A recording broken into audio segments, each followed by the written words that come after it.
જય શ્રી કૃષ્ણ. હર હર મહાદેવ. નમસ્કાર મિત્રો, સ્વાગત છે તમારું એક નવા વિડીયોમાં.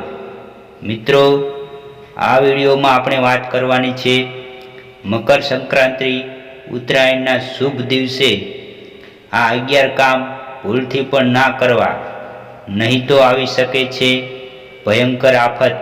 મિત્રો, તે પહેલાં તમે હજુ સુધી અમારી ચેનલને સબસ્ક્રાઈબ ના કરી હોય તો અમારી સંજુ ગુજરાતી સ્ટોરી ચેનલને સબસ્ક્રાઈબ કરી દેજો અને વિડીયો લાઈક કરજો અને તમારા મિત્રોને શેર કરજો.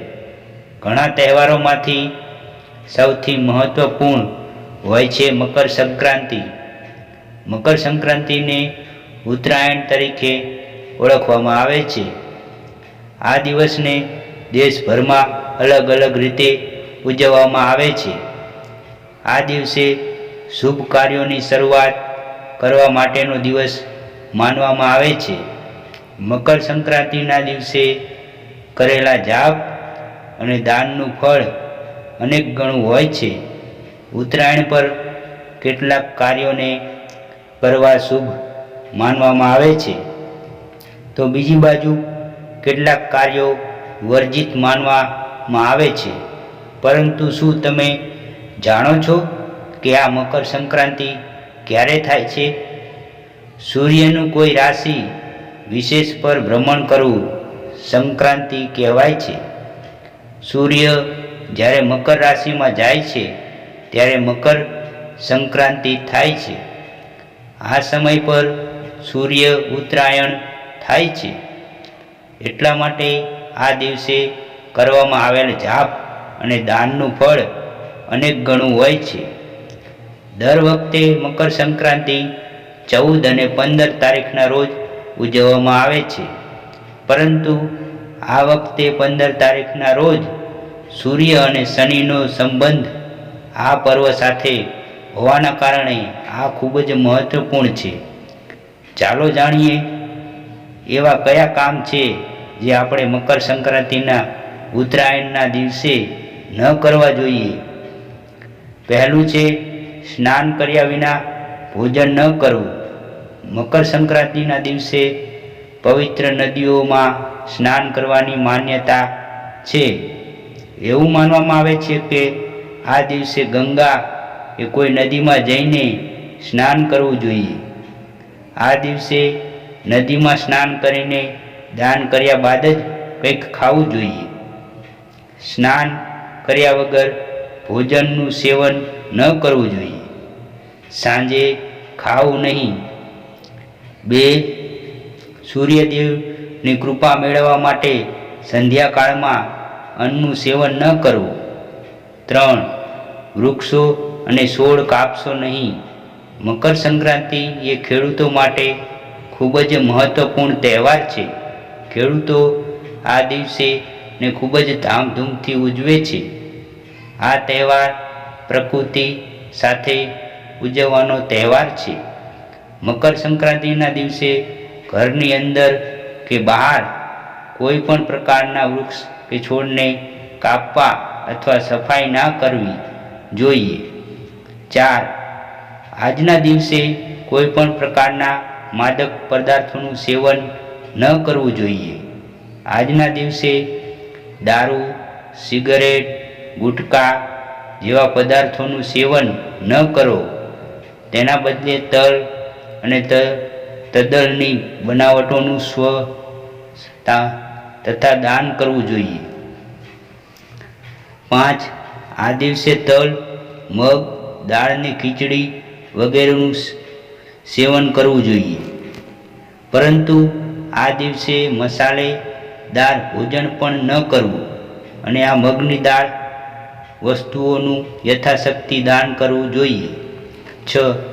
આ શુભ દિવસે મહિલાઓએ વાળ ન ધોવા. મકર સંક્રાંતિના દિવસે વાળ ધોવા વર્જિત માનવામાં આવે છે. 7. પશુઓને દૂધ ન દોવું. ધાર્મિક માન્યતાઓ અનુસાર ધ્યાનમાં રાખો કે મકર સંક્રાંતિના દિવસે દૂધ આપતા પશુઓ, ગાય કે ભેંસનું દૂધ ન દોવું કારણ કે આ દિવસે ગાયને ધાન ખવડાવવાની માન્યતા છે અને તે શુભ દિવસ હોય છે. 8. મકર સંક્રાંતિના તહેવાર પર દાન. મકર સંક્રાંતિના તહેવાર પર દાન કરવાની પરંપરાનું સનાતન ધર્મમાં વિશેષ મહત્વ છે. આ દિવસ દાન, પુણ્ય, તર્પણ, પવિત્ર નદીઓમાં સ્નાન તરીકે ઓળખાય છે. ધાર્મિક માન્યતા અનુસાર આ દિવસે જો કોઈ સાધુ કે વડીલ તમારા ઘરે આવે છે તો તેને ખાલી હાથે ન જવા દો. આ દિવસે જે પણ સાધુ તમારા દરવાજે આવે છે તેણે તેને એક દાન કરવું જોઈએ. 9. લસણ, ડુંગળી, તામસિક ખોરાક ન ખાવો. આ દિવસ ખૂબ જ પવિત્ર માનવામાં આવે છે. આ દિવસે લસણ, ડુંગળી ન ખાવી જોઈએ, કારણ કે લસણ, ડુંગળી તામસિક ભોજનમાં આવે છે. મકર સંક્રાંતિના દિવસે તેમને ટાળવું જોઈએ. એવું કહેવાય છે કે તામસિક ભોજન કરવાથી વ્યક્તિ ગુસ્સે થાય છે અને તે ગુસ્સામાં ખરાબ શબ્દો પણ બોલી શકે છે. આ દિવસે કોઈને ખરાબ શબ્દો ન બોલવા જોઈએ. આ પ્રકૃતિનો તહેવાર છે અને હરિયાળીનો ઉત્સવ, એટલા માટે આ દિવસે પાકને કાપવાનું કામ ટાળી દેવું જોઈએ. 10. માંસાહાર અને દારૂનું સેવન ન કરવું. મકર સંક્રાંતિનો તહેવાર કે જેને સનાતન ધર્મનો મુખ્ય તહેવાર અને વર્ષનો પ્રથમ તહેવાર કહેવામાં આવે છે, તે દાન, પૂજા અને બલિદાનનો તહેવાર માનવામાં આવે છે. તેથી દરેક વ્યક્તિએ માંસાહાર અને દારૂ ન ખાવું જોઈએ. મકર સંક્રાંતિના દિવસે સેવન પણ ટાળવું જોઈએ.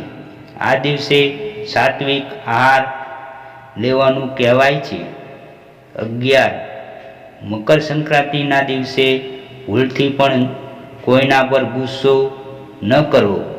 તમારી વાણી પર સંયમ રાખવું, કોઈને ખરાબ ન બોલવું અને દરેક વ્યક્તિ સાથે